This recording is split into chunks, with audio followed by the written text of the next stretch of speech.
ये इसका पाठ किया कीजिए घर में। महावाणी श्री निम्बार्क परंपरा में जैसे अन्य अन्य परंपराओं में सबके ग्रंथ हैं, ऐसे ही निम्बार्क परंपरा का ग्रंथ महावाणी सेवा सुख, उसमें श्री हरिव्यास देवाचार्य जी ने ये पद लिखा। कैसी हैं किशोरी जी? बोले श्यामा गोरी, गोरी हैं। और कैसी हैं? बोले नित्य किशोरी, इतनी सी हैं बस, इससे बड़ी नहीं होती किशोरी जी। किशोरी जी की युवावस्था और उससे बड़ी अवस्था के चित्र नहीं होते। किशोरी जी के चित्र सदा कुमार और पौगंड अवस्था के ही होते हैं, छोटी सी हैं, किशोरी हैं वो। किशोरी का अर्थ क्या होता है? जिनको युवावस्था नहीं आती उनको किशोरी कहते हैं। किशोरी जी छोटी सी हैं, इसलिए हमारे व्रज के कई रसिक कहते हैं कि इनसों कछु ना कहिए। अब कोई श्री राधा रानी के पास जाता है और बरसाने राधा रानी से जाए कि के ऑस्ट्रेलिया में हमारा ये काम कराए दो, हमारे बच्चों को ये क्लियर करवा दो, इतना ये करवा दो, इतनी संपत्ति दिला दो। अरे वो छोटी सी हैं, क्या जाने, जानती तो सब है लेकिन है तो छोटी सी। अगर आप प्रत्यक्ष किशोरी जी को देख लेंगे तो नेत्र इस बात से सजल हो जाएंगे कि मैं इतनी सी लाली से क्या मांगता था। छोटे बालक को तो घर में जब कष्ट होता है ना, दुख होता है, तब भी छोटे बालक को प्रसन्न ही रखा जाता है। हम जब छोटे थे, हमारे दादाजी चल बसे, वैकुंठ गमन हुआ उनका, तो हमारी माता जी और सब घर के लोग सब क्या कहते, सो रहे हैं अभी बाबा सो रहे हैं, थोड़ी देर बाद उठ जाएंगे। और हम कहते आप लोग रो क्यों रहे हो? बोले इनको ताता हो गई है, बीमार हो गए, जबकि उनका शव रखा था, वे पधार गए थे। लेकिन उससे ये बात समझ आती है कि छोटे बालक को अत्यंत कष्ट और पीड़ा की बातें कही नहीं जाती, उसको नित्य सुख दिया जाता है। हम श्री जी से क्यों कह देते हैं कि हम कष्ट में हैं, हम पीड़ा में हैं, हमारे घर में ये चल रहा है, हमारे परिवार में ऐसा चल रहा है? क्यों बताना? वो लाली हैं छोटी सी, उनके नाम में इतना प्रभाव है कि वो नाम आपके सारे कष्टों को दूर कर देगा। और एक बात कहें, जब आप श्री राधा श्री राधा श्री राधा कहते हैं ना, और आपके जीवन में जो कष्ट होता है तो ठाकुर जी को चिंता होती है कहीं ये कष्ट किशोरी जी को ना बता दे, इसलिए श्री राधा नाम गाने से ठाकुर जी कष्ट दूर करते हैं कि श्री जी को ना पता चले कि इसको कष्ट क्या है। ललिता विशाखा आदि सखियां उन कष्टों को दूर करती हैं कि कहीं श्री जी को ना पता चल जाए, क्योंकि जैसे ही आर्तनाद से कोई कहता है श्री राधा, वे तो तुरंत उठ बैठती हैं। अरे ललिता, अरे विशाखा, ये कौन पुकार रहा है, ये कौन मुंह को बुला रहा है? ठाकुर जी को चिंता होती है कि कहीं श्री जी को श्रम नहीं हो जाए, इसलिए श्री राधा कहते ही ठाकुर जी लग जाते हैं उसके काम संवारने में। क्यों? कहीं ये बहुत दिन तक कष्ट में रहा तो श्री जी को बताएगा, श्री जी को पता चलेगी तो वो कष्ट में आ जाएंगे। इनसों कछु ना कहिए, बस एक ही बात कहिए। बोले क्या? राजी रहो, आप राजी रहो, आप प्रसन्न रहो, मैं बहुत आनंद में हूं, आप बस प्रसन्न रहो। बंधुओं, सोच के जाया कीजिए, ऑस्ट्रेलिया से बरसाना जा रहे हैं, वृंदावन जा रहे हैं, ठाकुर जी शिकायत करेंगे, सब बातें मन की कहेंगे, जो जो हमारे साथ होता सब कह देंगे, लेकिन वहां जाके श्री जी को देख करके भूल जाया कीजिए। जैसे एक छोटी सी लाली को देख के, छोटे से बालक को देख के, उसके नेत्रों में दया देख के, उसके भाव में करुणा देख के हम कैसे पिघल जाते हैं, ऐसे पिघल जाया कीजिए ठाकुर जी को देख के। श्यामा गोरी नित्य किशोरी, प्रीतम जोरी श्री कृष्ण श्री राधे। श्यामा गोरी नित्य किशोरी, प्रीतम जोरी श्री राधे। और वो कैसे हैं? रसिक रसीलो, छैल छवीलो, गुण गर्वीलो श्री कृष्ण। रसिक रसीलो, छैल छवीलो, गुण गर्वीलो श्री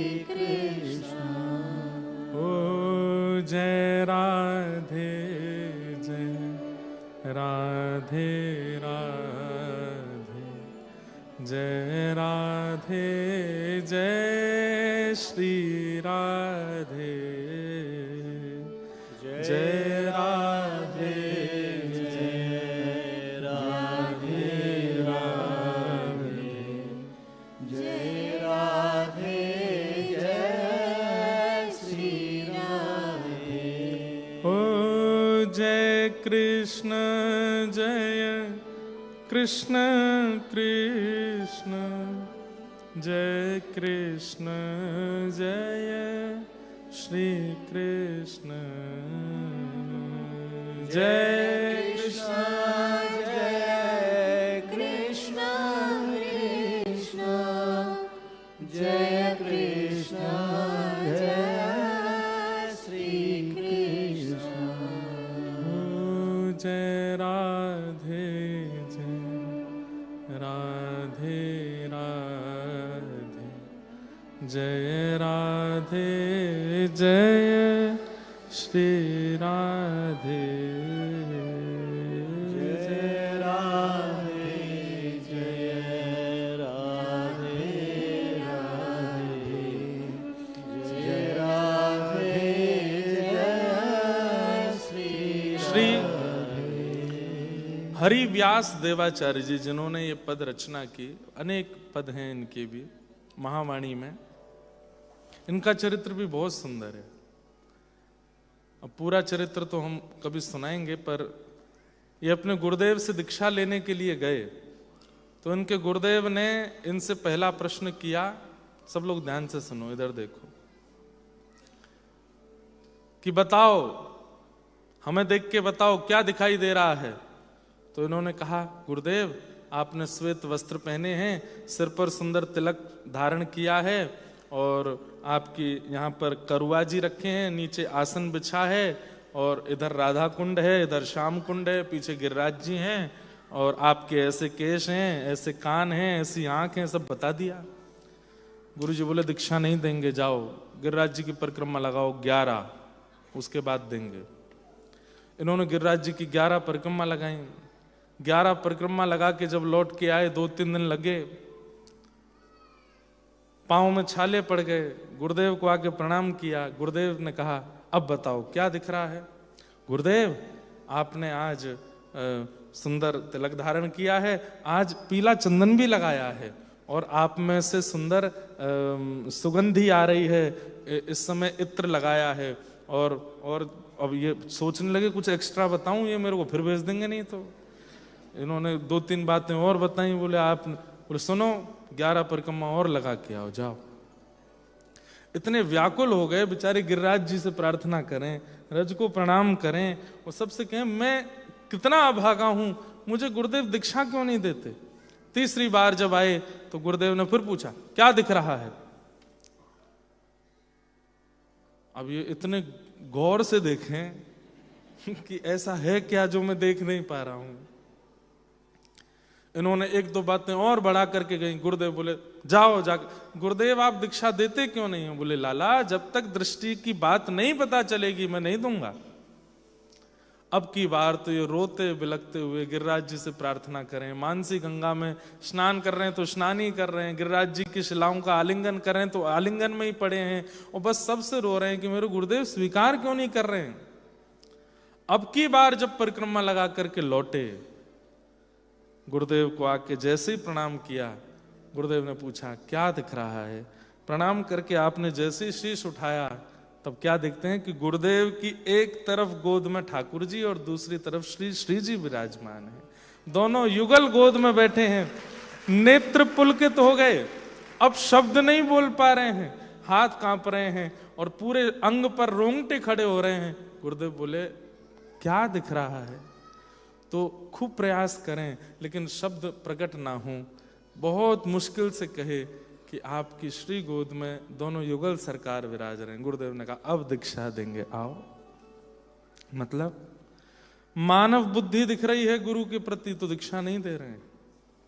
जब लगे कि हाँ हमारे गुरुदेव श्री प्रिया प्रियतम के श्री चरणों में विराजमान, उनको नित्य विहार कराने वाले हैं, तब दीक्षा दी।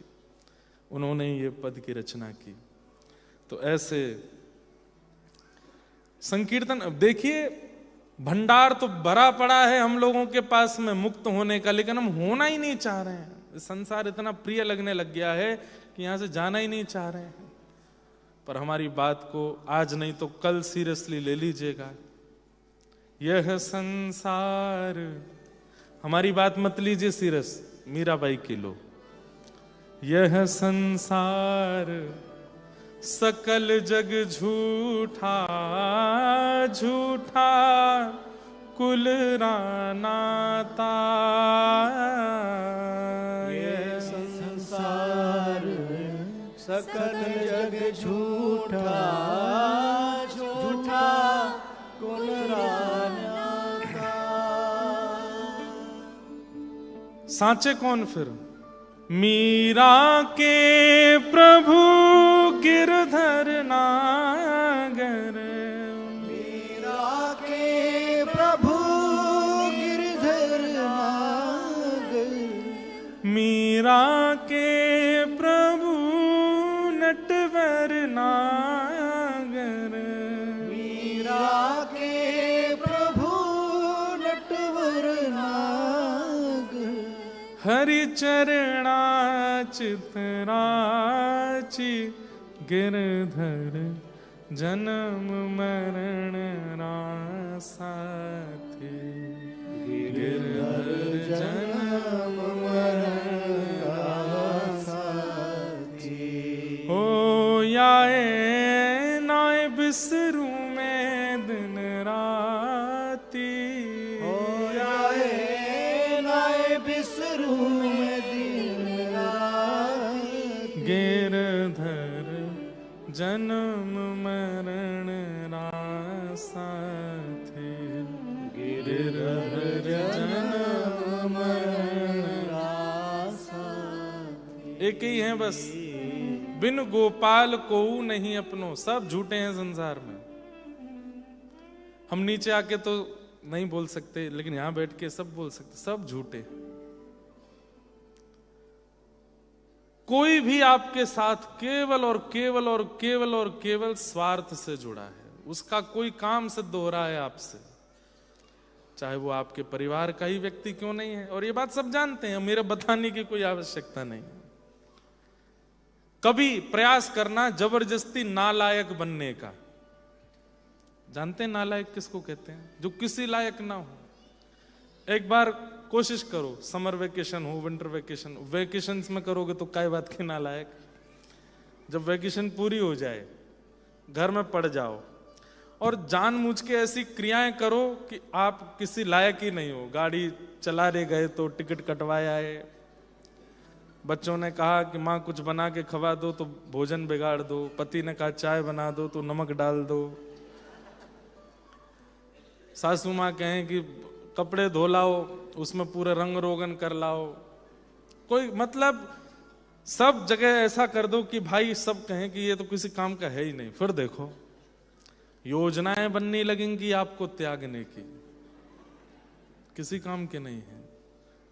चलो ऑफिस में तो आपको त्याग दे ही दिया जाएगा, घर से भी त्याग दिया जाएगा, और ये बात बिल्कुल सत्य है। लेकिन आप चाहे लायक बनो चाहे नालायक बनो, आपके सेवा के ठाकुर जी आपको नहीं छोड़ेंगे। वो हमेशा आपके पास रहेंगे।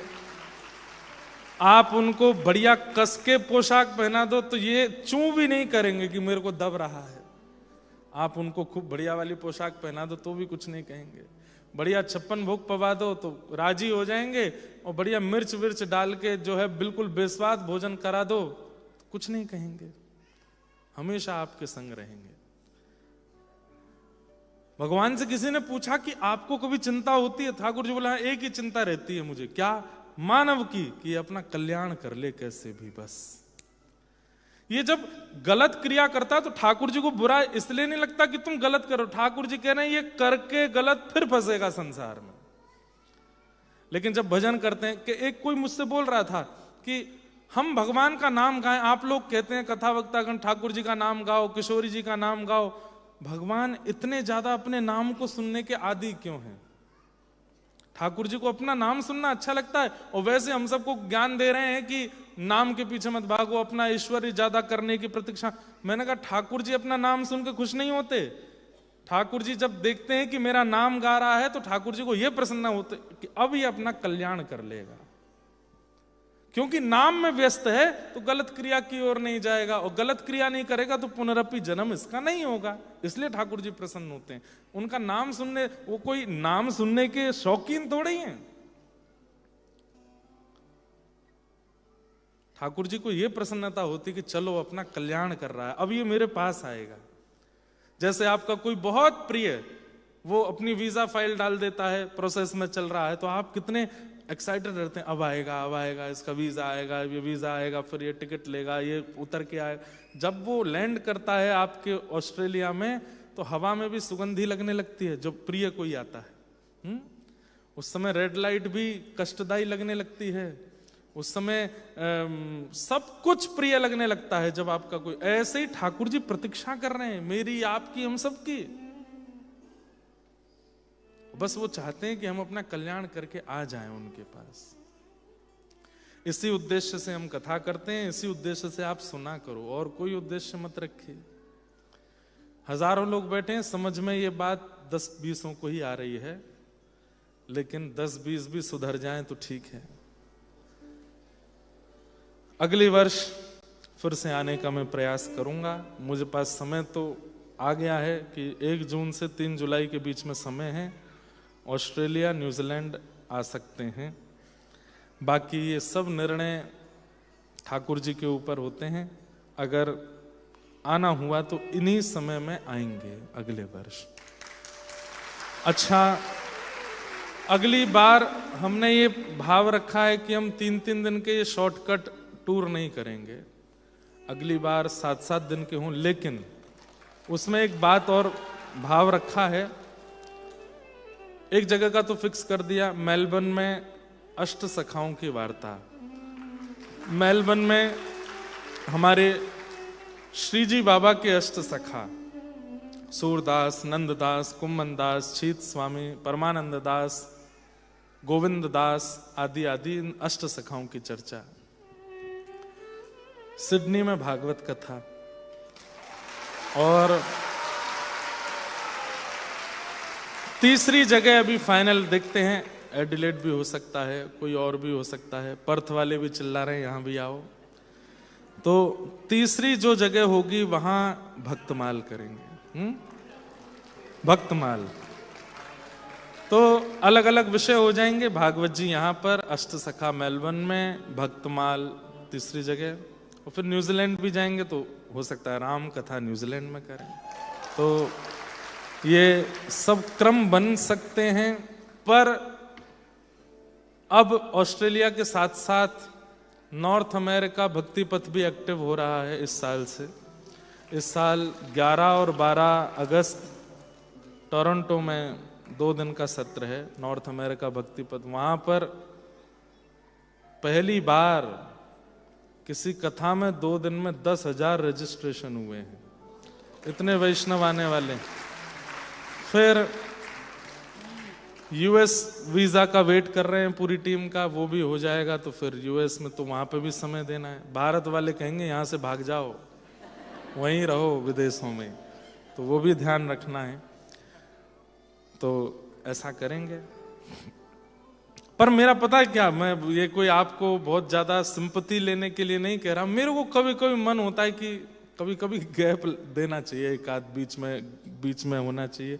पर फिर कई आप में से वैष्णव ऐसे, उनका मुंह देख करके लगता है कि नहीं आना चाहिए, इनके लिए आना चाहिए, इनके लिए आएंगे। इस बार लाल जी नहीं आए तो मुझे पहले तो कष्ट नहीं हुआ, बाद में कुछ वैष्णवों को देख के बहुत कष्ट हुआ कि इनके लिए आ जाते, इनके लिए लाल जी आ जाते, कितना अच्छा होता है। उन सबको मैंने कहा न्यूजीलैंड आ जाना, वहां आ रहे हैं लाल जी। तो मन में आता भी है कि थोड़ा रुका जाए, पर फिर होता है कि कई ऐसे प्रेमी वैष्णव हैं, उनके लिए अब सोचो हमारे जैसे एक सामान्य व्यक्ति में दया आ जाती है तो किशोरी जी में कितनी दया होगी, श्री लाल जी में कितनी दया होगी। वो मानव को देख के कैसे पिघल जाते होंगे ना। तो बस इसीलिए आने का प्रयास करेंगे। 1 जून से 3 जुलाई की बड़ी लंबी है, 1 महीना का समय है, तो इसमें देखते हैं अगले वर्ष बनाएंगे कार्यक्रम। श्री जयदेव महाप्रभु का चरित्र हम लोग सुन रहे हैं। उस चरित्र को विश्राम तो नहीं हो पाएगा आज, क्योंकि बहुत विस्तृत चरित्र है, फिर भी मैं प्रयास करूंगा जहां तक हो पाया वहां तक कहूं। जयदेव महाप्रभु पद्मावती के साथ उनका विवाह हुआ और वापस अपने गांव में जाकर के निवास करने लगे। एक दिन स्वप्न में ठाकुर जी की मधुर लीला का अनुभव हुआ और श्री जयदेव महाप्रभु ने ठाकुर जी के विवाह का दर्शन किया किशोरी जी के साथ, और विवाह के बाद श्री प्रिया प्रियतम मधुर लीला विलास कर रहे हैं। उसी मधुर लीला विलास को श्री जयदेव महाप्रभु ने गीत गोविंद में लिखा। गीत गोविंद की रचना हुई। इतना प्रिय लगा महाप्रभु जगन्नाथ को गीत गोविंद। बंधुओं, प्रेमी महाप्रभु जगन्नाथ जैसा दुनिया में देखा नहीं होगा आपने। आज की भाषा में कहूं तो ऐसा दीवाना नहीं देखा होगा आपने। अपने भक्तों के इतने दीवाने हैं ठाकुर जी। आज जयदेव महाप्रभु को गीत गोविंद की रचना किए 1500 वर्ष के आसपास हो गया है। आज भी महाप्रभु जगन्नाथ जी रात्रि गीत गोविंद पहन के ही सोते हैं। बिना गीत गोविंद पहने महाप्रभु जगन्नाथ जी के शयन नहीं होता। एक वस्त्र में इसी प्रकार का सिल्क का वस्त्र है ना, गीत गोविंद मेरे पास ये रहा, ये महाप्रभु जी के अंग का ही है। इसमें उड़िया भाषा में गीत गोविंद देखो, ये अक्षर कुछ हैं, ये दिखाई दे रहे होंगे, ये रहे, ये सब गीत गोविंद लिखे हैं। इसी को पहन के सोते हैं महाप्रभु जगन्नाथ जी रात्रि में। इतना प्रेम ठाकुर जी को गीत गोविंद से है। क्यों? क्योंकि गीत गोविंद में श्री ठाकुर जी का नित्य विहार श्री जी के साथ में जो जयदेव महाप्रभु को अनुभव होता था वो वर्णन किया उन्होंने।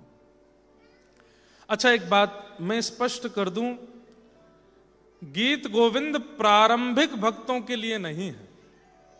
जिन्होंने अभी अभी भक्ति पथ पर आना प्रारंभ किया है, अभी अभी भाई नए नए ड्राइविंग सीखे हो तो थोड़ी स्पीड लिमिट से नीचे ही चलाओ। लिमिट से ऊपर भगाने की जिम्मेवारी उनकी होती है जो बहुत एक्सपर्ट हो गए हैं चलाने में, कहीं पे भी चला लेते हैं। उनको ये भी पता है कैमरा कहाँ लगे, पुलिस कहाँ हो सकती है, ब्रेक लगा के रोक सकते हैं, ओवरटेक। जो बहुत एक्सपर्ट होते हैं वो कैसे भी चला सकते हैं, पर जो नए नए ड्राइवर हैं उनको तो नियम दिया जाता है 3rd लाइन में ही चलाओ, धीमे धीमे चलाओ, कछुआ सी चाल चलो, आधा घंटा लेट पहुंच जाना, भगाना नहीं। ऐसे ही भक्ति में जिन्होंने अभी प्रवेश किया है, जो अभी नए नए आए ही हैं, गीत गोविंद उनके लिए केवल इतना है कि वो केवल पाठ करो, उसका अर्थ मत देखो, उसका अर्थ मत सुनो। क्यों? बहुत गहरा है। क्योंकि आप प्रारंभिक भक्ति में अगर गीत गोविंद के भीतर प्रवेश करने लग गए, देखने लग गए, तो आपके मन में बहुत संशय हो जाएंगे। आप उस लीला का ध्यान नहीं कर पाओगे। जो व्यक्ति खूब समय निकाल चुका है, सालों साल बीत चुके हैं, नित्य तिलक धारण करता है, नित्य ठाकुर जी की केली में विलास करता है, अपने सद्गुरु और उनकी वाणी पर अटूट विश्वास करता है, ऐसी परिस्थिति में जब आ जाओ तब गीत गोविंद में प्रवेश करो। यूनिवर्सिटी लेवल की बातें हैं भक्ति में, तो इसलिए स्कूल में पढ़ने वाले बस इसका पाठ कर लीजिएगा, ज्यादा इसमें भीतर प्रवेश मत कीजिएगा।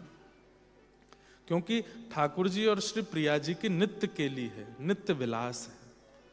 उस नित्य विलास का, अब जो आजकल का सिनेमा देखते हैं, आजकल की मूवीज देखते हैं, आजकल के लैला मजनू वाले गीत सुनते हैं, वो अगर गीत गोविंद के भीतर प्रवेश करेंगे और गीत गोविंद के अर्थ पढ़ने लगेंगे तो उनको आजकल के लड़का लड़की वाला ही प्रेम दिखेगा वहां पर भी। और वो दिखा तो आपको तो अपराध लगेगा ही, बताने वाले को भी अपराध लगेगा।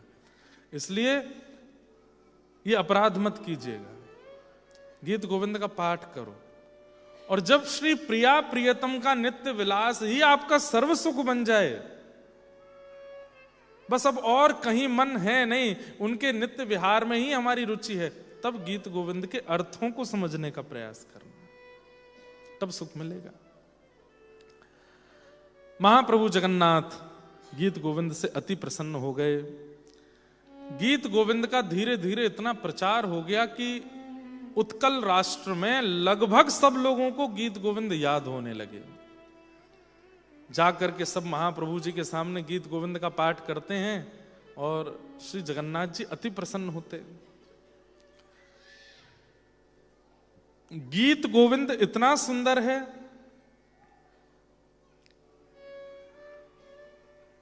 तो गीत गोविंद के साथ साथ जयदेव महाप्रभु का भी बहुत प्रचार हो गया। जिसका प्रचार होता है उससे जलने फूकने वाले लोग बहुत हो जाते हैं, बेवजह उससे चिढ़ने लगते हैं। और एक बात आपसे एक बात बहुत अच्छे से निवेदन कर दूं, काम क्रोध लोभ मोह आदि आदि दोष यदि आपके अंदर आए हैं तो आप बहुत गंभीर बीमार नहीं हो, लेकिन अगर आपके अंदर ईर्ष्या आ गई है तो ये ऐसी बीमारी की तरह है जिसका कोई इलाज नहीं है। इसलिए ईर्ष्या को मत आने दीजिएगा। लेकिन दुर्भाग्य की बात यह है कि इस हॉल में बैठे हुए भी और संसार में भी सबसे ज्यादा ईर्ष्या ही है लोगों के अंदर। आप लोग तो कमाते हैं, आप लोग तो बनाते हैं, आप लोग तो गाड़ियां लेते हैं, तो आपसे ईर्ष्या हो जाती है। हम तो ठाकुर जी का चरित्र सुनाते हैं, हमसे ईर्ष्या हो जाती है। चरित्र सुनाने वाले से ईर्ष्या, सामान्य कथा करने वाले से ईर्ष्या हो जाती है। ये गा कैसे लेता है, ये सुना कैसे लेता है, ये बोल कैसे लेता है, इसकी कथा में भीड़ क्यों हो जाती है, इसको लोग सुनने क्यों चले जाते हैं, इसलिए भी ईर्ष्या। ईर्ष्या का दोष बहुत खराब है और ये ठाकुर जी को बिल्कुल प्रिय नहीं है। इसलिए यदि किसी में ईर्ष्या है किसी व्यक्ति के प्रति, तो पहले भजन बाद में कीजिएगा, पहले उस ईर्ष्या के दोष को नष्ट करो, क्योंकि वो ठाकुर जी से मिलने में बहुत बड़ी बाधा बन जाएगा। तो एक राजा को जयदेव महाप्रभु से मीठी ईर्ष्या होने लगी। सब लोग इधर देखो, इधर देखो, ध्यान से सुनो सब लोग। और उस ईर्ष्या के कारण, विद्वान तो वो राजा भी था, उसने भी एक ग्रंथ लिखा, उसका नाम भी गीत गोविंद लिख दिया। बड़े बड़े पंडित ब्राह्मणों को बुलाया, डर के मारे बेचारे सब पहुंचे, सबको दक्षिणा दी। बोले क्या करना है? बोले जगन्नाथपुरी में जाकर के मेरे गीत गोविंद का प्रचार करो, इसका प्रचार होना चाहिए, इसका प्रभाव होना चाहिए।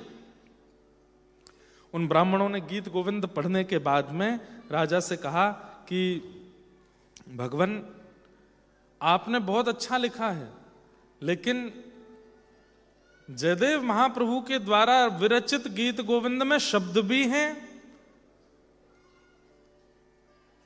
छंद भी हैं और साथ ही साथ प्रेम भी है। आपके गीत गोविंद में छंद हैं, शब्द हैं, लटके झटके हैं, पर प्रेम की थोड़ी कमी लगती है। राजा तो क्रोधी हो गया, बोले कि कितनी दक्षिणा चाहिए ये बताओ, मेरा गीत गोविंद है, इसका प्रचार करो सब जगह। उनका गीत गोविंद दबना चाहिए, मेरा श्रेष्ठ होना चाहिए। ब्राह्मणों ने कहा जैसी आज्ञा। जाकर के अब गीत गोविंद का प्रचार करने लगे तो वहां के लोगों ने उसका खंडन किया। बोले गीत गोविंद तो जयदेव महाप्रभु का, ये किसका गीत गोविंद ले आए हो?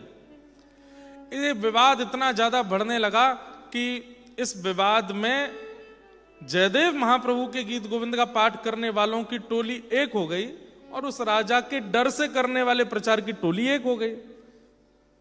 सब ने कहा कि कौन सा गीत गोविंद श्रेष्ठ है। तो फिर निर्णय यह हुआ कि एक काम करते हैं, दोनों गीत गोविंदों को जगन्नाथ भगवान के पास रखते हैं। रात्रि में कपाट बंद होंगे, ठाकुर जी शयन करेंगे, सुबह उठ करके मंगला में देखते हैं, जिस गीत गोविंद को विशेष स्तर ठाकुर जी देंगे हम उसको स्वीकार करेंगे। रात्रि में दोनों गीत गोविंद रख दिए। राजा भी आके बैठा। जयदेव महाप्रभु को तो था कि भाई कोई भी लिखे हमको क्या, लेकिन उनके शिष्य उनको भी ले आए। रात्रि में दोनों गीत गोविंद रखे गए। रात भर वहां संकीर्तन कीर्तन चलता रहा। जैसे ही प्रातःकाल महाप्रभु जगन्नाथ जी के मंगला के लिए द्वार खुले तो क्या देखा कि सामने चौकी पर जयदेव महाप्रभु के द्वारा विरचित गीत गोविंद रखा था और उस राजा के द्वारा विरचित गीत गोविंद को जगन्नाथ प्रभु ने फाड़ फूड़ करके फेंक दिया। पूरे गर्भगृह में उसके पन्ने पड़े थे। जय हो जय हो जय घोष होने लगा। राजा के जो समर्थक थे वे तो डर के मारे कर रहे थे, वो भी जय जयकार करने लगे। वो सब जयदेव महाप्रभु की जय जयकार करने लगे, लेकिन राजा को इतना अपमान बोध हुआ। बोले संसार का व्यक्ति अस्वीकार कर ले तो जीवित रहा जा सकता है, लेकिन जगन्नाथ जी अस्वीकार कर रहे हैं, अब मैं जीवित नहीं रहूंगा।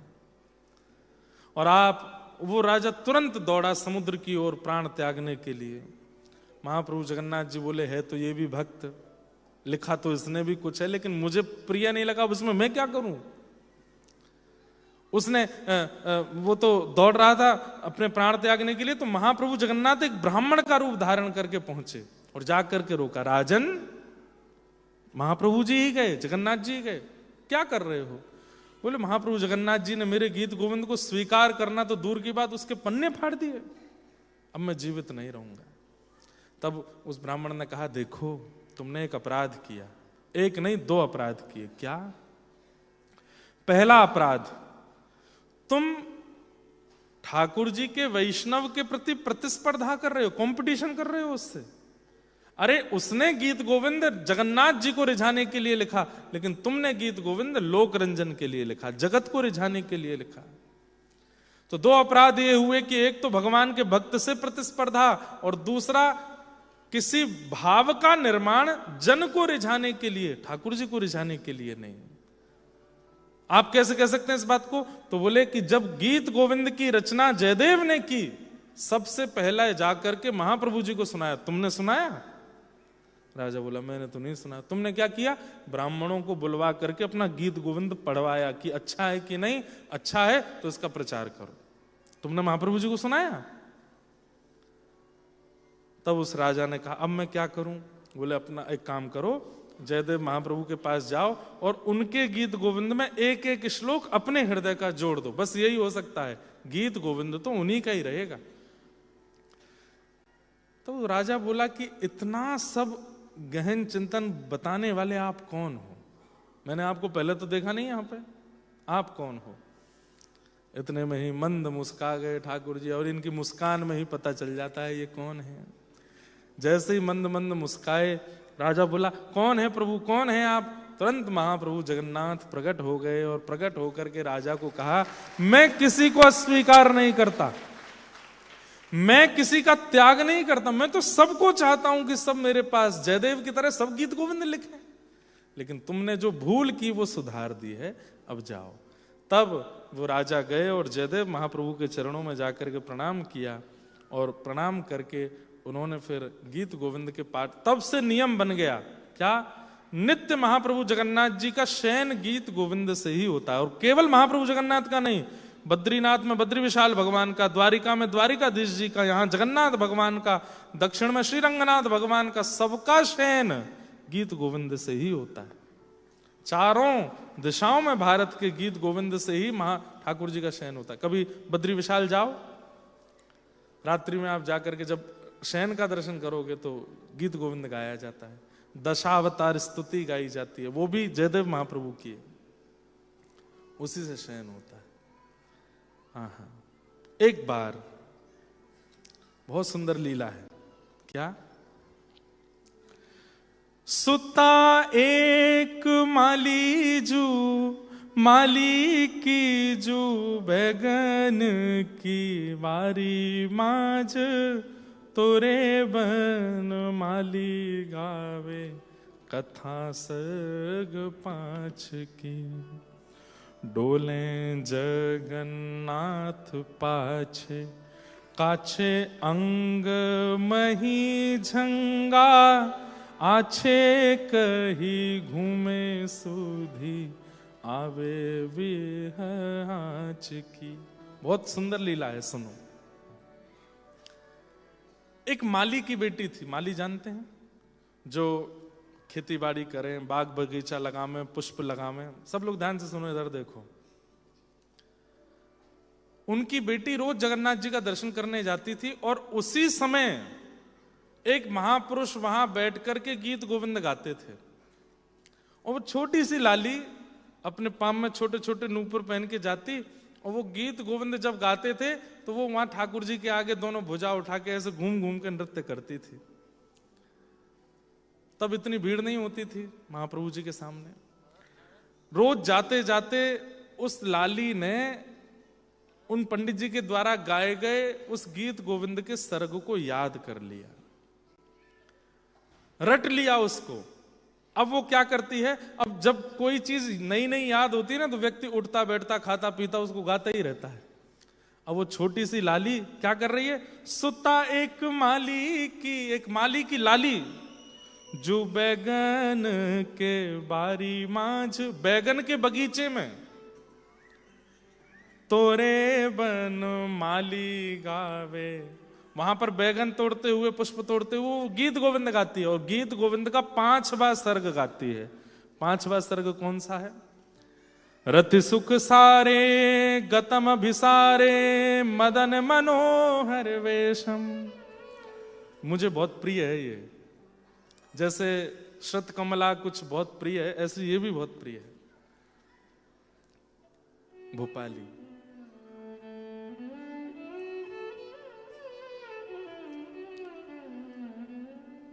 रति सुख सारे गतम अभिसारे मदन मनोहर वेशम, न कुरु नितंबनी गमन विलंबन मनुसरतम हृदयेशम। धीर समीरे यमुना तीर, बसती बने बनमाली। धीर समीरे यमुना तीर, बसती बने बनमाली। धीर समी संस्कृत में है, लेकिन आप लोग, हमारे शास्त्रों में एक श्लोक कहा जाता है, जानाति विविधा भाषा जानाति विविधा कला, आत्मा नैव न जानाति यो न जानाति संस्कृतम। जो अनेक भाषाएं जानता है, अनेक कलाएं जानता है, लेकिन संस्कृत नहीं जानता, वो कभी अपने आप को नहीं जान पाएगा। आप लोग भले ही संस्कृत बोल नहीं पाते, समझ नहीं पाते, लेकिन आपकी आत्मा समझती है, क्योंकि वो देव भाषा जानती है। इसलिए भले ही गा नहीं पाएंगे आप, लेकिन सुनिए और शब्द सुनने का प्रयास कीजिए, थोड़ा अर्थ समझ में आएगा। गीत गोविंद का 5वां सर्ग। हे धीर समीरे यमुना तीर, बसती बने वनमाली।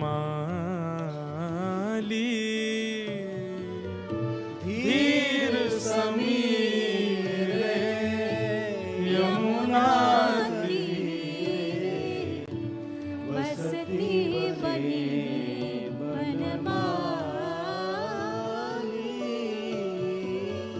गोपी पिन पयोधर मरदन,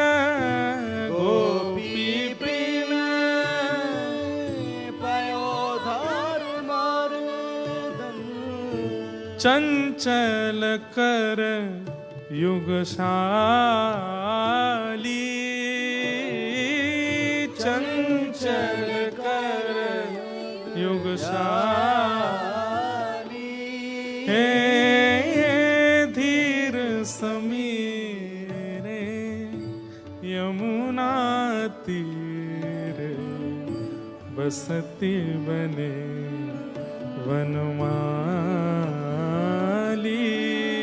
ओ धीर समीरे यमुना तीर, बसती बने वनमाली।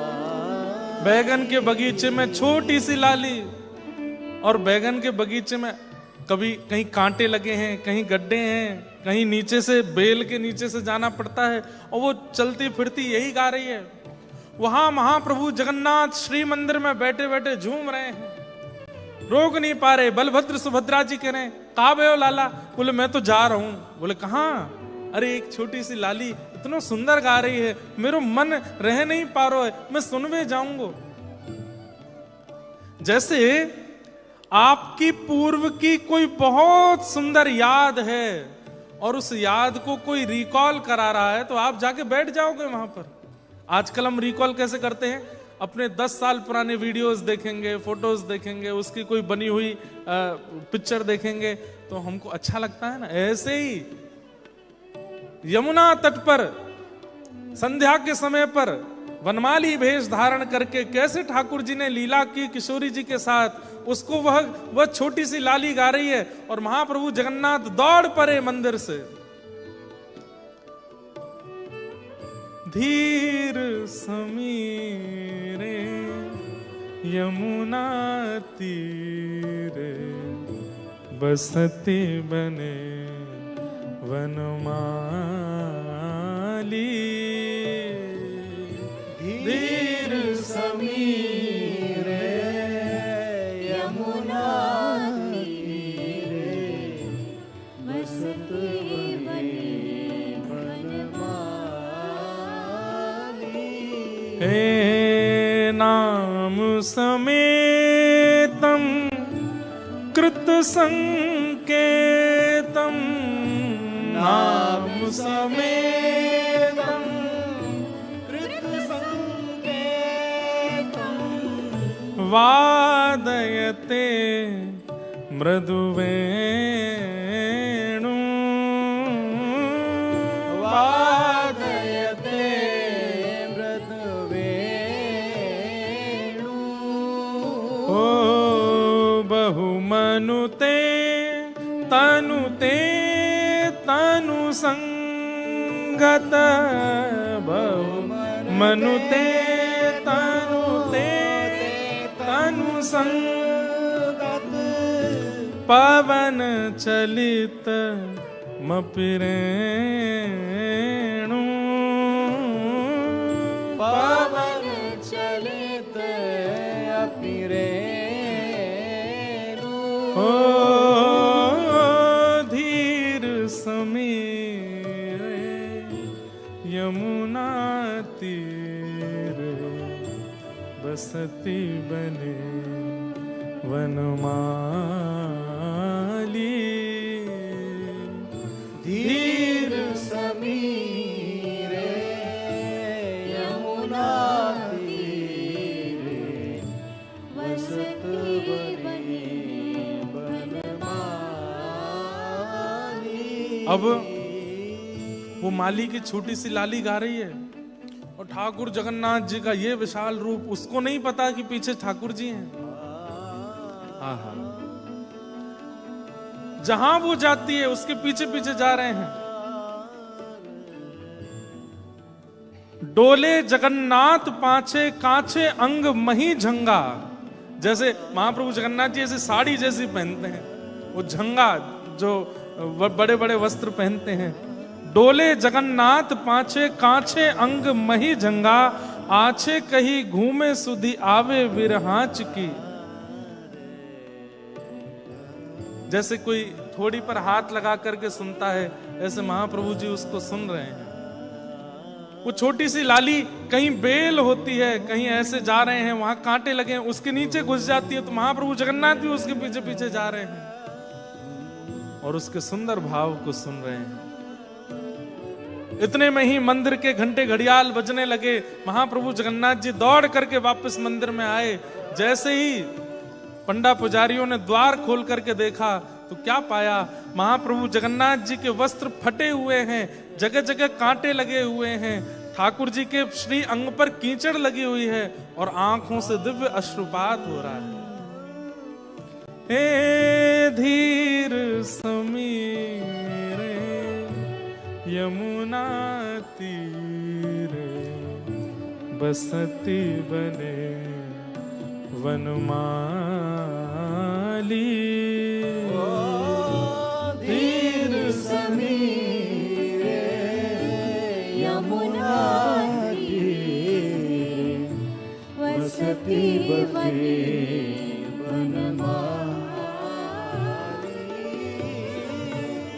अर्थ हैं बहुत सुंदर।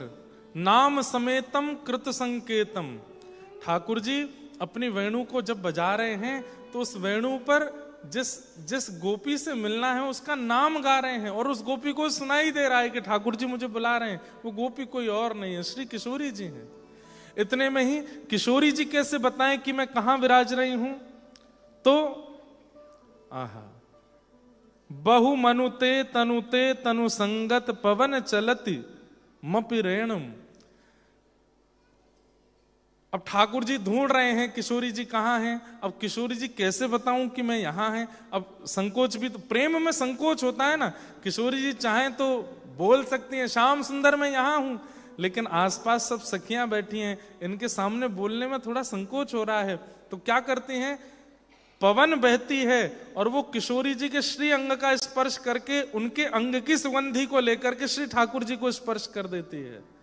ठाकुर जी जैसे उस सुगंधी का अनुभव करते हैं और उस पवन का अनुभव करते हैं, ठाकुर जी को दिशा का बोध हो जाता, अच्छा इस दिशा में प्रिया जी विराज रही हैं। और श्री ठाकुर जी चलते हुए वहां पहुंचते हैं, तभी देखते हैं सब सखियों के साथ। अब इतना सुंदर है गीत गोविंद, और कोई बात ही नहीं है पूरे गीत गोविंद में, केवल प्रिया प्रियतम का नित्य विलास। आजकल के लोग कहां समझ पाएंगे इसको। अब वो नन्ही सी बालिका गा रही थी तो महाप्रभु जी गए, जगह जगह से वस्त्र फट गए, कांटे लगे, कीचड़ लगे। अब जैसे ही पंडा पुजारियों ने द्वार खोला, फट्यो पट देखी नृप पूछी अहो भयो कहा। फटे हुए वस्त्र देख करके सब, अरे महाप्रभु जगन्नाथ क्या हुआ, आपके वस्त्र कैसे फट गए और ये कांटे कंकड़ कैसे लग गए आपको। जानत ना हम अब कहो बात सांच की। अब हमें बताइए साची कहां गए थे आप और ये वस्त्र कैसे फट गए, कोई भीतर घुस गया था क्या। बगल में बैठे दोनों भैया बहन बोले पता ही नहीं है कहां कहां जाते हैं ये, हमको तो लेके ही नहीं जाते हैं, और ना जाने कहां कहां कौन कौन से इनके प्रेमी बैठे हैं, चुपचाप निकल जाते हैं। वैसे रथ में जाना हो तो 1000 लोगों से नहीं उठते हैं, और जब कोई प्रेमी बुलाता है तो ऐसे धम धम कूद के भाग जाते हैं। सब पंडा पुजारी बोले जय जय कहां गए थोड़े बताओ तो। तब ठाकुर जी कह रहे हैं प्रभु ही जनाई मन भाई मेरे बही गाथा। अरे मैं कहा बताऊं, मैं अपने गुरुजी के पास गया था। गुरुजी? बोले कौन गुरुजी? बोले एक माली है जगन्नाथपुरी में, उसकी लाली मेरी गुरुजी है। बोले गुरुजी क्यों है? अरे वो गीत गोविंद का 5वां सर्ग मेरे को याद करा रही है, इतनी सुंदर सुंदर लीला सुनाती है, उसको सुनने के लिए मैं गया था। अच्छा कहां गए थे? प्रभु ही जनाई मन भाई मेरे वही गाता। अरे वो तो एक माली की लाली है, बैगन के बगीचे में गा रही थी खड़े होकर के, तो सुनने गया तो बैगन के बेल के भीतर प्रवेश करने में, झाड़ियों में जाने में मेरे को कांटे लग गए, मेरे वस्त्र फट गए। बहुत सुंदर गाती है, ऐसे डोल डोल के गाती है, उसी को सुनने गया था। पंडा पुजारी बोले खुद को बैगन का भोग नहीं लगता, निषेध है, मंदिर में बैगन का भोग नहीं लगता जगन्नाथ जी को, और खुद डोलने चले गए बैगन के बगीचा में। जय जय, चलो आपके वस्त्र ठीक कर दें। ठाकुर जी के वस्त्र आदि सब उचित किए, भोग लेके आए तो ठाकुर जी भोग नहीं लगा मैं। क्या हुआ? बोले कि तुमने घंटे घड़ियाल बजा दिए, 2-3 श्लोक सुन के मुझको भागना पड़ा, मेरे मन में अभी भी वही चल रहा है, मैं भोग प्रसाद नहीं पाऊंगा। बोले कैसे पाएंगे? बोले उसको बुलाओ यहाँ पे, वो छोटी सी लाली को यहाँ लेके आओ और उसको बोलो पूरा सुनाए मुझे बैठ करके। वो जब पूरा सुना देगी उसके बाद मैं भोग पाऊंगा। सब पंडा पुजारी राजा सब सोचने लगे, बताओ बड़े बड़े ब्राह्मण गुरु नहीं बनाए इन्होंने, माली की लाली गुरु बना ली। पालकी भेजी गई, राजशाही पालकी गई है माली के यहाँ। जैसे ही वो पालकी आई, माली बोला अरे महाराज क्या हुआ? बोले आपकी लाली को महाप्रभु जगन्नाथ बुला रहे हैं। माली तो नाचने लगा, उसकी पत्नी, उसके सब परिवार के लोगों में मानो जैसे ठाकुर जी बुला रहे हैं।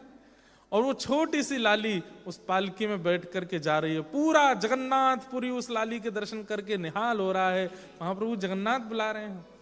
भीतर प्रवेश होते ही सब पंडा पुजारियों ने दिव्य दिव्य सुगंधित जल से उस लाली को स्नान कराया, स्नान करा करके नई पोशाक पहनाई, बिल्कुल सुंदर उसका श्रृंगार पत्रावली आदि करके जैसे ही महाप्रभु जी के सामने ले गए, महाप्रभु जी के अधर पर ऐसी मधुर मुस्कान और ऐसे झूमने लगे और मानो जैसे कह रहे हो सुनाओ सामने खड़े होकर के वो लाली गाने लगी, धीर समीरे यमुना तीरे बसती बने वनमाली, धीर समीरे यमुना तीरे बसती बने रचयति शयनं सचकति नयनं, रचयति शयनं सचकित नयनं, पश्यति तव पंथानं, पश्यति तव पंथानं, मुखरमधीरं त्यज मंजीरं, मुखरमधीरं त्यज मंजीरं, रिपुमेव केलिसुलोलम्,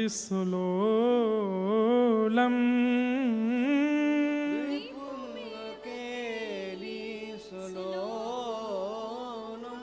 हे धीर समीरे यमुना तीरे बसती बने वनमाली, धीर समीरे यमुना तीरे बसती बने वनमाली। फिर नप डोणी है आड़ी बात जानी, महा कही राज रंग पढ़े निकिठोर जाने, अक्षर मधुर और मधुर स्वर निहिसों गावे जब लाल प्यारी ढंग हिल आनवे, सुनिए है रीति एक मुगल ने धारी लई, पढ़े चढ़े घोड़े आगे श्याम रूप ठानी है, पोथी को प्रताप स्वर्ग गावत है देव वधु, आप ही जोरी जी लखो निज कर आने के। राजा ने उस लाली को सुंदर महाप्रभु जगन्नाथ जी के आभूषण पहनाए और आभूषण पहना करके लाली से कहा नृत्य करो। अब वो लाली नृत्य करे और ब्रह्म वेदी पर महाप्रभु जगन्नाथ नृत्य कर रहे हैं उसके साथ। तब से राजा ने घोषणा कर दी और सबको कह दिया, आज के बाद गीत गोविंद का पाठ यदि कोई भी करेगा तो महाप्रभु जगन्नाथ जी को आसन देना पड़ेगा, क्योंकि बिना आसन के यदि गाओगे तो महाप्रभु जगन्नाथ दौड़ करके आएंगे, उनको बैठने की जगह नहीं मिलेगी, तो बेचारे कभी भीड़ में, कभी कंकड़ में, पत्थर में, कांटों में लगेंगे, उनको श्रम होगा। इसलिए तब से नियम बना दिया कि महाप्रभु जगन्नाथ जी के लिए जो भी गीत गोविंद गाएगा उसको आसन रखना अनिवार्य है। इसलिए गीत गोविंद का पाठ करते समय ठाकुर जी का एक आसन लगाना चाहिए। और दूसरा नियम क्या बन गया, बोले रात्रि में अगर कोई गीत गोविंद गाएगा तो महाप्रभु जी भागेंगे उसके पास, इसलिए वस्त्र में गीत गोविंद लिख करके महाप्रभु जी के अंग से लगा दिया जाएगा। तक कहीं रात में भी कोई गा रहा हो तो महाप्रभु जी जाएंगे नहीं। क्यों? वस्त्र में गीत गोविंद हृदय से लगा हुआ है, इसी से ही संतुष्ट हो जाइए, आपको जाने की आवश्यकता नहीं है। ऐसे हमारे ठाकुर जी इतने प्रेमी हैं, इतना प्रेम ठाकुर जी के चित्त में भरा हुआ है। इसी प्रेम के कारण ठाकुर जी के भाव, ठाकुर जी की स्थिति, उसमें बस डूबने का मन होता है। श्याम सुंदर सदा हमको प्यारे रहे, हम उन्हीं के रहे, वो हमारे रहे। श्याम सुंदर सदा हमको प्यारे रहे, हम उन्हीं के रहे, वो हमारे। जिस डगर से मुरलिया की धुन आएगी, जिस डगर से मुरलिया की धुन आएगी, उस डगर पे उमरिया ये कट जाएगी, उस डगर पे उमरिया कट जाएगी, उस डगर पे उमरिया ये कट जाएगी, उस डगर में उमरिया कट जाएगी, उनकी तस्वीर मन में बसाए रहें, हम उन्हीं के रहें, वो हमारे रहें, उनकी तस्वीर मन में बसाए रहें, हम उन्हीं के रहें, वो हमारे रहें। एक बात तो माननी पड़ेगी बंधुओं, पुकारने पर ही ये आते हैं, किसी को बुलाया ना हो वो कैसे आवे। और इनके में विशेष भाव ये है कि करुण पुकार से जब बुलाओगे तो आते हैं। अच्छा आप कहोगे महाराज जी हम तो बहुत बुलाते हैं, आते तो नहीं। अरे पुकारते पुकारते जब नेत्र सजल हो जाए ना, समझना ठाकुर जी आ गए। ये नेत्र सजल ऐसे ही नहीं होते हैं। हमारे पूज्य मुरारी बापू एक बार कथा में कह रहे थे कि जब कृष्ण विरह में विरही रोने लग जाए तो समझ जाओ श्री कृष्ण उसको छू रहे हैं, इसीलिए वो रो रहा है। आते हैं, कोई करुण भाव से पुकारे तो सही, इनको बुलावे तो सही, ये आते हैं।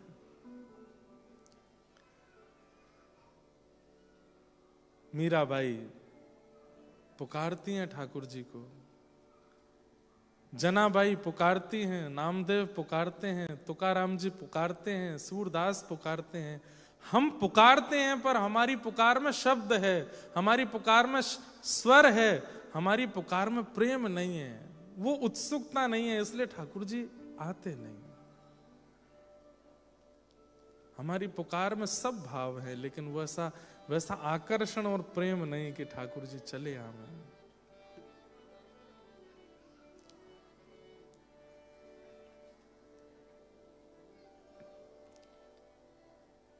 मीराबाई अनेक भावों में ठाकुर जी को बुलाती हैं। साजन ज्यों जानो सुध लीजे, साजन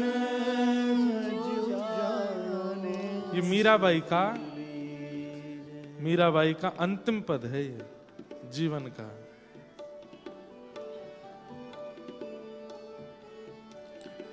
साजन ज्यों जानो सुध लीजे, साजन ज्यों जानो सुध लीजे, साजन ज्यों जानो सुध लीजे, साजन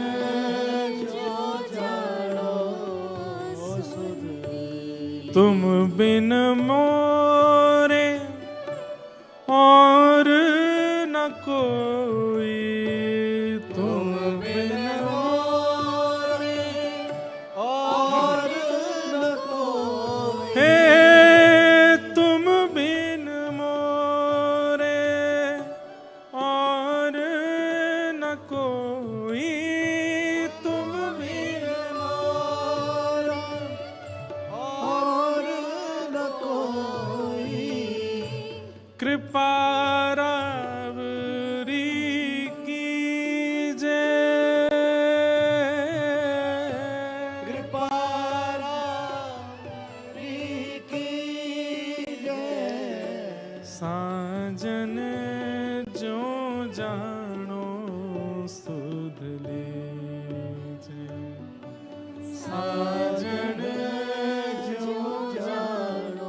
क्या कह रही है मीराबाई?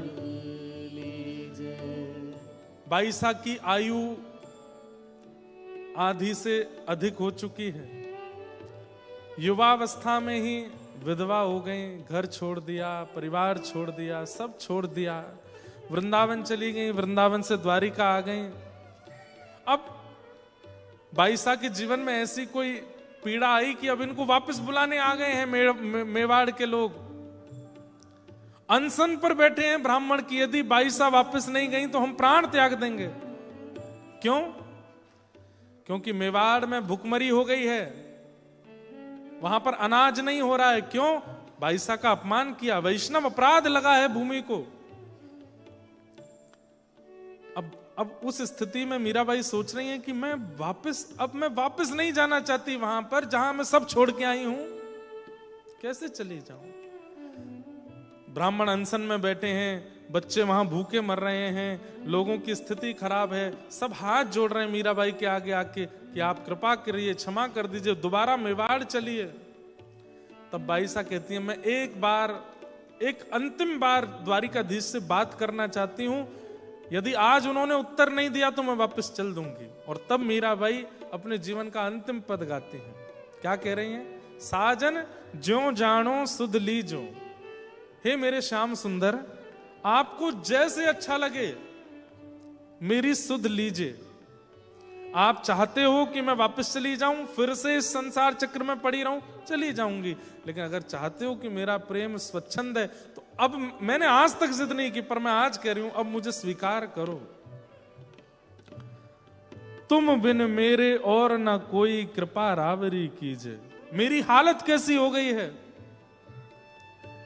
दिन नहीं भूख, दिन नहीं भूख, रैन नहीं निद्रा, दिन नहीं भूख, रैन नहीं निद्रा, यूं तन पल पल छीजे,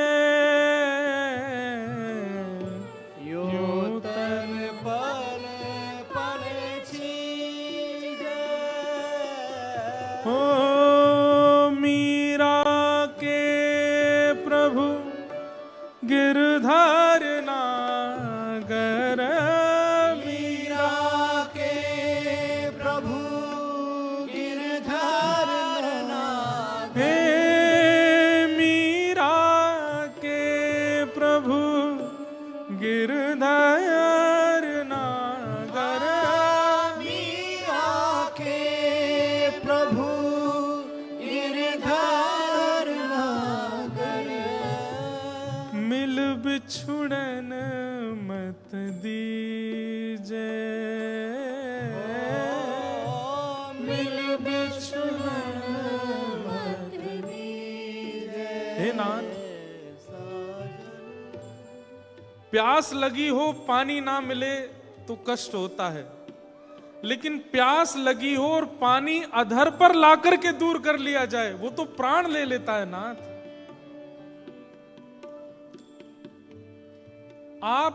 आपके मिलन की प्यास थी मुझे, नहीं मिल रहे थे तो मैं जी रही थी, लेकिन अब मेरे इतने सन्मुख आकर के, मेरे आधे से ज्यादा जीवन के निकलने के बाद ये मुझसे वापस जो भक्ति छीनी जा रही है नाथ, ये प्राण विदारक है।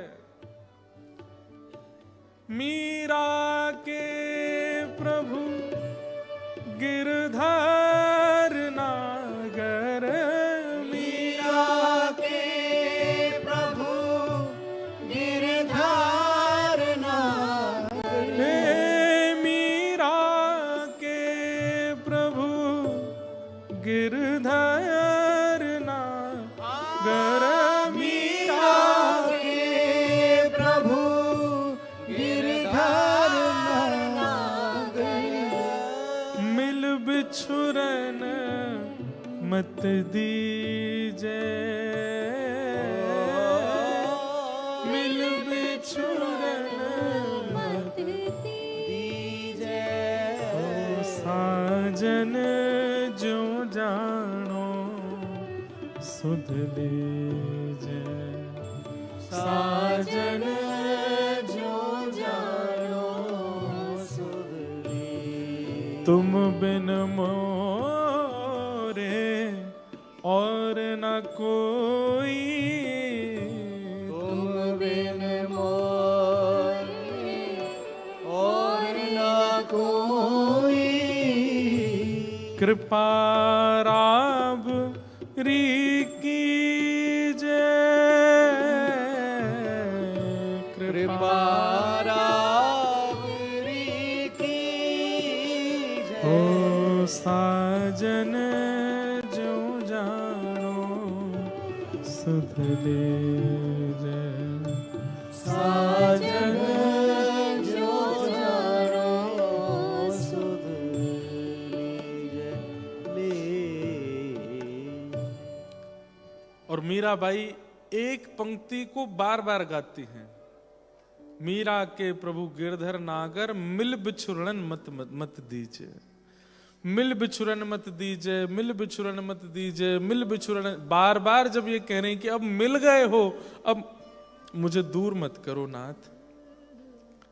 आज एक दिव्य तेज प्रकट हुआ, अनेक लोग ठाकुर श्री द्वारिकाधीश जी की मंगला दर्शन करने के लिए आए थे, लेकिन एक ऐसा तेज प्रकट हुआ कि सबकी आंखों के आगे प्रकाश आ गया, सब अपनी आंखें ढकने लगे। और थोड़ी देर में वो प्रकाश शांत हुआ, तभी क्या देखते हैं कि श्री द्वारिकाधीश दुल्हा का भेष बना करके आए और मीराबाई का हाथ पकड़ करके अपने गर्भगृह में लेकर के गए, आलिंगन किया और श्री मीराबाई द्वारिकाधीश में ही विलीन हो गए। शरीर चली गई बाई साहब, उनके अंग भी नहीं मिला। द्वारिकाधीश पुजारी जी ऐसा बोलते हैं कि पुजारी जी उनकी पीछे साड़ी के पल्लू को पकड़ के भागे रोकने के लिए, लेकिन ठाकुर जी के हृदय में प्रविष्ट होकर के वो साड़ी का थोड़ा सा अंग निकला, आज भी है, अपने अंग में प्रविष्ट हो कर लिया। बाईसा को पुकारना पड़ता है, बुलाना पड़ता है, और उसमें करुणा प्रेम इनको भरना पड़ता है, तब आते हैं वो। नहीं तो ढोल नगाड़े मजीरा खूब जोर जोर से पीटते रहो, बुलाते रहो, नहीं आएंगे ठाकुर जी। उसमें करुणा होनी चाहिए।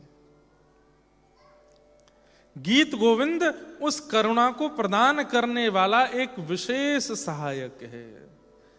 इसलिए गीत गोविंद का पाठ नित्य करिए, और करते करते करते एक स्थिति ऐसी आएगी कि जब गीत गोविंद का आप गान करेंगे, आपके नेत्र अपने आप सजल हो जाया करेंगे।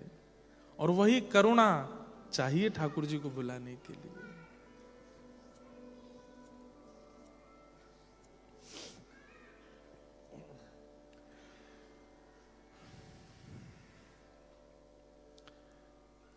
ठाकुर जी इस प्रकार उस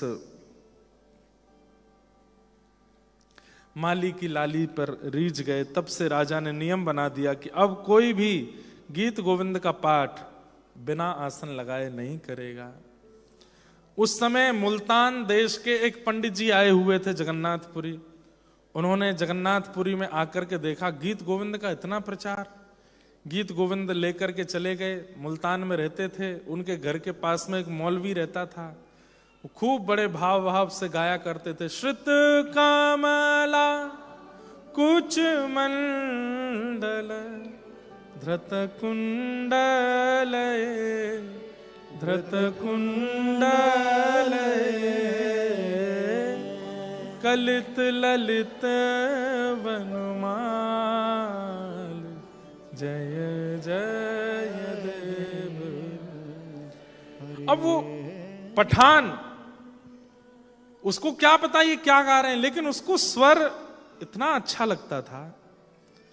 वो जा रहा होता था अपने बादशाह के पास, लेकिन पंडित जी के घर के आगे रुक करके, और उसको समय उसका निकलने का और इनका गीत गोविंद गाने का एक ही था, रुक जाता था और रुक करके खूब भाव से श्रवण करता था, मदमस्त होकर के। या अब 1 महीना 2 महीना ऐसे करते करते करते वो याद हो गया।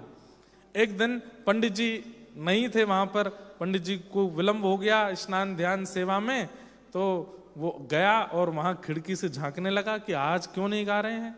अब जब बहुत देर तक पंडित जी की आवाज नहीं आई तो बाहर से वो पठान ही गाने लगा। दिन मणि मंडल मंडन भवखंडन भवखंडन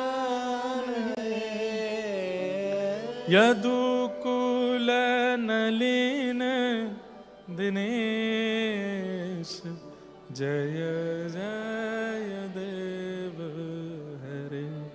ओ यदुकुल नलिन दिनेश। ये स्वर सुनते ही पंडित जी दौड़े, कौन गा रहा है, कौन गा रहा है? तो देखा महाराज लंबी दाढ़ी, सिर पर पाग जो पहनते हैं वैसी पहनी है, और महाराज वो पठान गा रहा है बाहर खड़े होके। पंडित जी के तो नेत्र सजल हो गए। उसने कहा भैया ये तुमको याद कैसे हो गया? बोले कि आप रोज गाते हैं, मैं रोज सुनता हूं, मुझे बहुत अच्छा लगता है। मुझे नहीं पता इसका अर्थ क्या है, इसका भाव क्या है, इससे होगा क्या, पर मुझे बहुत अच्छा लगता है। मेरा मन नृत्य करता है जब मैं इसको सुनता हूं। ये आपके खुदा को बुलाने का कोई तरीका है क्या? बोले हाँ, हमारे भगवान प्रसन्न होते हैं इससे। ता सुनवे राधा रमण अवश्य पधारे। इसको सुन के ठाकुर जी आते हैं। एक और गीत गोविंद याद करा दिया, एक दो गीत गोविंद उसको याद करा दिए। उसने कहा मैं रोज गा सकता हूं इसको। बोले गाओ, लेकिन एक चीज का ध्यान रखना। बोले क्या? आसन लगा लेना। तो वो क्या करता था पता है? घोड़े पर बैठ करके गाता था और घोड़े पर अपने आगे आसन लगाता था और घोड़े पर बैठ के टुकड़ुक टुकड़ुक घोड़ा चलता उसी पे गाता था। एक दिन बहुत जल्दी में था, आसन रखना भूल गया और बस गाने लगा। कालिय विषधार गंजन जन रंजन जन रंजन यदुकुल नलिन दिनेश जय जय देव। यदुकुल नलिन दिनेश जय जय देव हरे। हे अभिनव जलधर सुंदर व्रत मंदर व्रत मंदर श्रीमुख चंद्र चकोर जय जय देव हरे। ओ श्रीमुख चंद्र चकोर जय जय देव हरे। राधे कृष्ण हरे गोविंद गोपाला नंद जी को लाला यशोदा दुलारा जय जय देव हरे। राधे कृष्ण हरे गोविंद गोपाला नंद जी को लाला यशोदा दुलारा जय जय देव हरे। अब वो तो घोड़े पर बैठ करके गा रहा था बड़े प्रेम से, श्रीमुख चंद्र चकोर जय जय देव हरे, और भाव से नेत्र बंद करके घोड़े पर चाबुक मारता जाए, गाता जाए। भूल गया कि आसन नहीं रखा। इतने में ही क्या हुआ, मुल्तान में उसके घोड़े के आगे आंख खोल करके देखा तो सांवरे सलोने बड़े बड़े नेत्र और ठाकुर जी ऐसे भुजा करके उल्टे दौड़ रहे हैं। उसने कही हैं ये कैसा बालक है, नीला नीला सा बालक उल्टा दौड़ रहा, इतनी तेज दौड़ रहा है घोड़े के पीछे। घोड़ा रोका, ए लाला इधर आओ, कौन हो भाई, ऐसे उल्टा क्यों दौड़ रहे हो? ठाकुर जी मुंह बना के बोले दारी के तेने आसन ना लगायो मेरो, और तू गा रो है। अब मेरो तो नियम है गीत गोविंद कहीं भी गायो जाए तो मैं तो सुनवे आ जाऊं, तेने आसन ही ना दियो तो दौड़ दौड़ के सुनना हूं। उतर गया घोड़े से, बोले आप हिंदुओं के भगवान हो। इतना कहा, ठाकुर जी वहां से अंतर ध्यान हो गए, रोने लगा, भावुक हो गया, व्याकुल स्थिति में दौड़ा, पंडित जी के पास गया। बोले मैंने देखा। किनको देखा?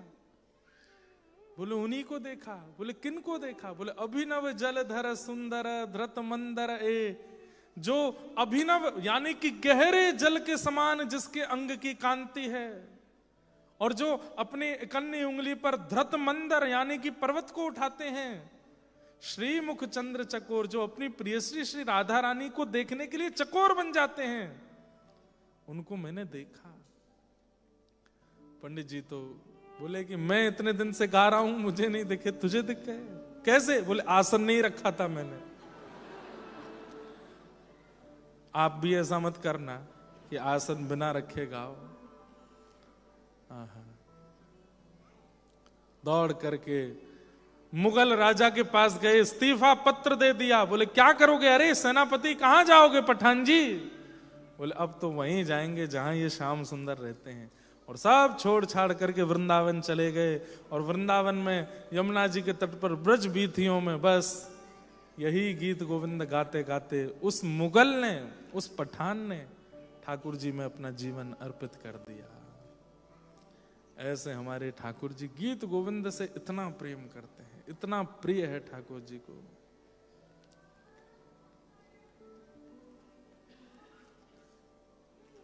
एक बहुत सुंदर भाव है,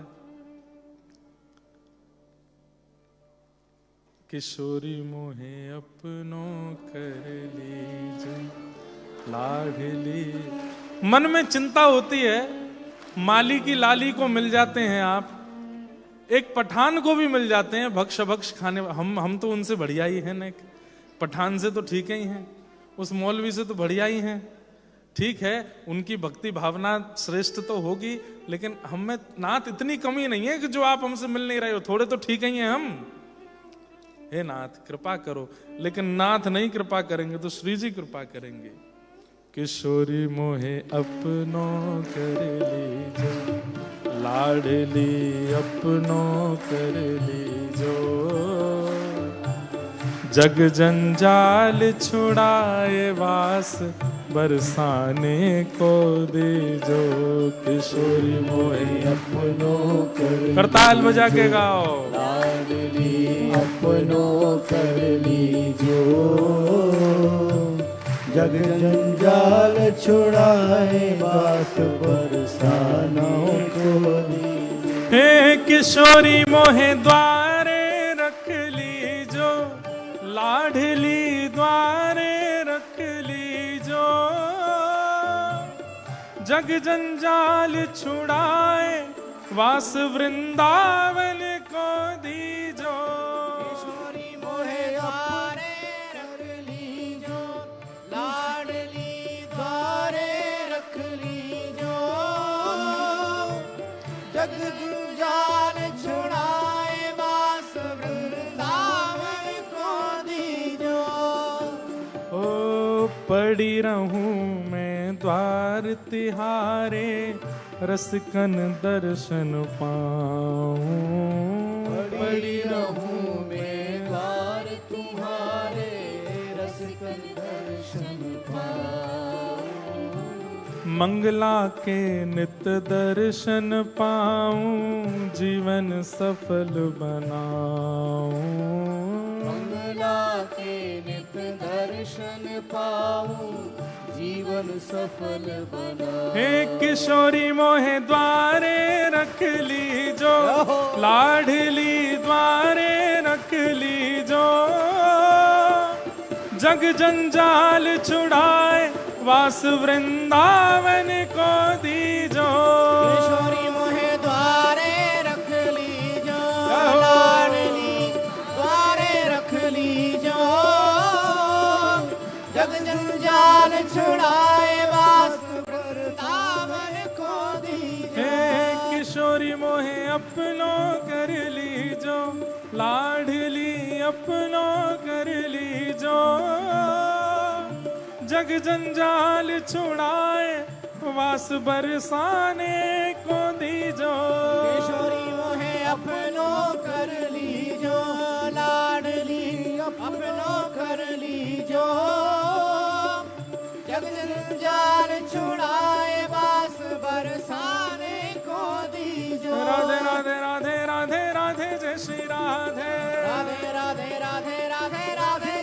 राधे राधे राधे राधे राधे राधे राधे जय श्री राधे राधे राधे राधे राधे राधे राधे ओ जय जय श्री राधे जय जय श्री राधे जय जय श्री राधे जय जय श्री राधे करुणामयी राधे जय जय श्री राधे करुणामयी राधे जय जय श्री ओ राधे राधे राधे राधे राधे राधे जय श्री राधे राधे राधे राधे राधे राधे जय श्री राधे राधे राधे राधे राधे राधे जय श्री राधे राधे राधे राधे राधे राधे जय श्री राधे भोर हो तो महलन में थारे सेवा में निस जाऊं भोर हो तो महलन में थारे सेवा में निस जाऊं भोर हो तो महलन में थारे सेवा में निस जाऊं और हो तुम हेलन में थारे सेवा में निस जाऊं हे भगतन की पग धूल मिले तो अपनी शीश चढ़ाऊं भगतन की पग धूल मिले तो अपने शीश झुकाऊं हाँ भगतन की पग धूल मिले तो अपने शीश चढ़ाऊं भगतन की पग धूल मिले तो अपने शीश चढ़ाऊं हे किशोरी मोहे अपनों कर लीजो लाडली अपनों कर लीजो जग जंजाल छुड़ाए वास वृंदावन को दीजो किशोरी मोहे अपनो कर लीजो लाडली अपनो कर लीजो जग जंजाल छुड़ाए बास बरसाने को दीजो हे किशोरी मोहे सेवा में लीजो लाडली सेवा में लीजो जग जंजाल छुड़ाए वास बरसाने को दीजो किशोरी मोहे सेवा में लीजो लाडली सेवा में लीजो जग जंजाल छुड़ाए बास बरसाने बोल बरसाने वारी की रहो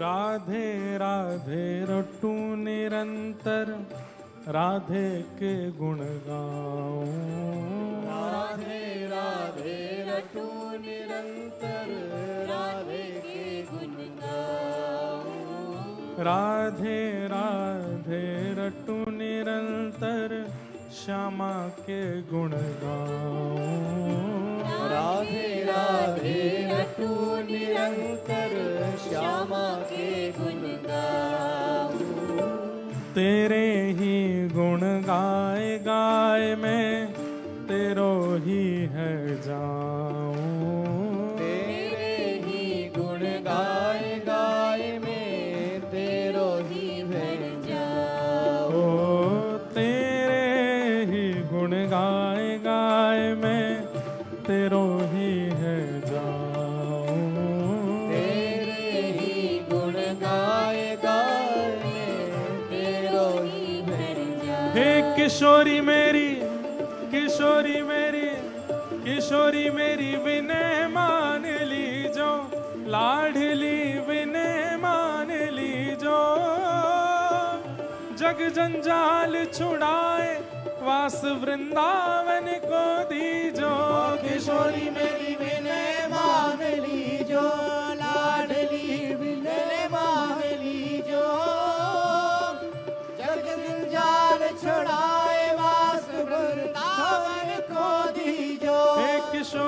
मोहे अपनो कर लीजो, लाडली अपनो कर लीजो।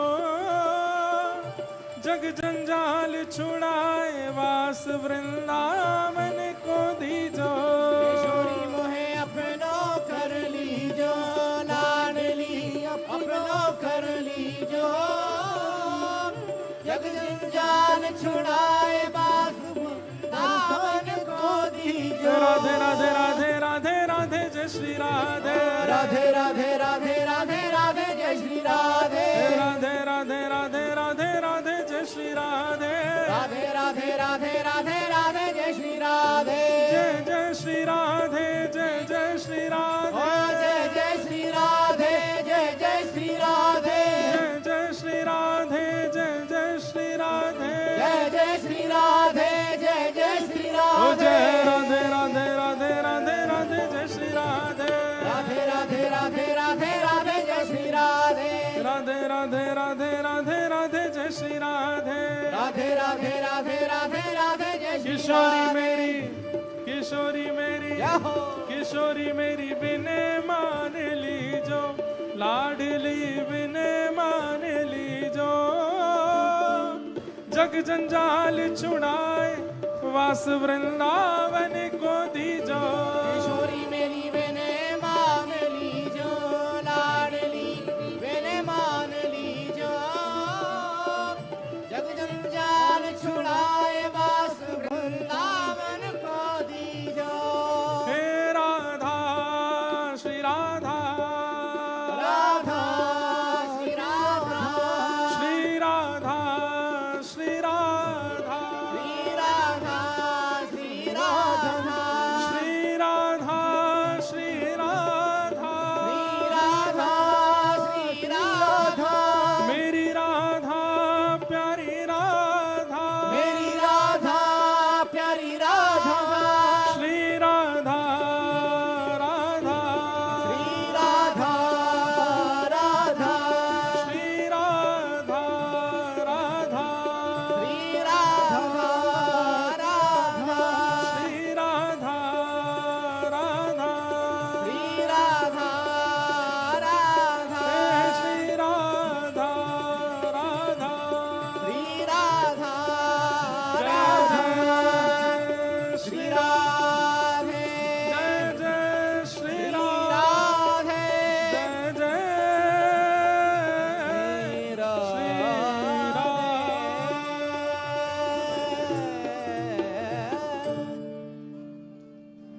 किशोरी मेरी विनय मान लीजो, लाडली विनय मान लीजो। जग जंजाल छुड़ाए वास वृंदावन को दीजो। किशोरी मेरी विनय मान लीजो, लाडली विनय मान लीजो। जग जंजाल छुड़ाए बास वृंदावन को दीजो। जय जय श्री राधे। गीत गोविंद का आप लोग खूब ऐसे पाठ करना। चरित्र तो और भी है। वाह बहुत बढ़िया। देखो हमारा स्टैचू है, इसको खूब मारो पीटो गालियां दो, कुछ नहीं कहेगा। आप सब लोग खूब ध्यान रखिए। विराजो। और महाप्रभु जी का चरित्र तो जयदेव जी का और भी है। आगे पद्मावती इनकी पत्नी की ऐसी पति निष्ठा का वर्णन है, पर वो सब फिर कभी सुनाएंगे। कल सुबह जल्दी हमको भारत निकलना है, इसलिए अब रात्रि के कुछ क्रम और सब पैकिंग का क्रम रखेंगे। अगली वर्ष संभवतः 1 जून से 3 जुलाई के बीच में हम यहाँ आएंगे और आप सब लोग खूब प्रेम से आनंद कीजिएगा। महाप्रभु जगन्नाथ जी गुंडीचा पहुंच गए हैं। खूब प्रेम से ठाकुर जी का रथ यात्रा उत्सव भारत में चल रहा है। आप लोगों की तरफ से हम प्रयास करेंगे ठाकुर जी के उल्टे रथ में पहुंचने का, जिसे बाहुड़ा रथ कहते हैं। जब 7 दिन बाद ठाकुर जी वापस लौटेंगे तो संभवतः हम पहुंचेंगे। आप सब लोगों की तरफ से प्रणाम कर लेंगे।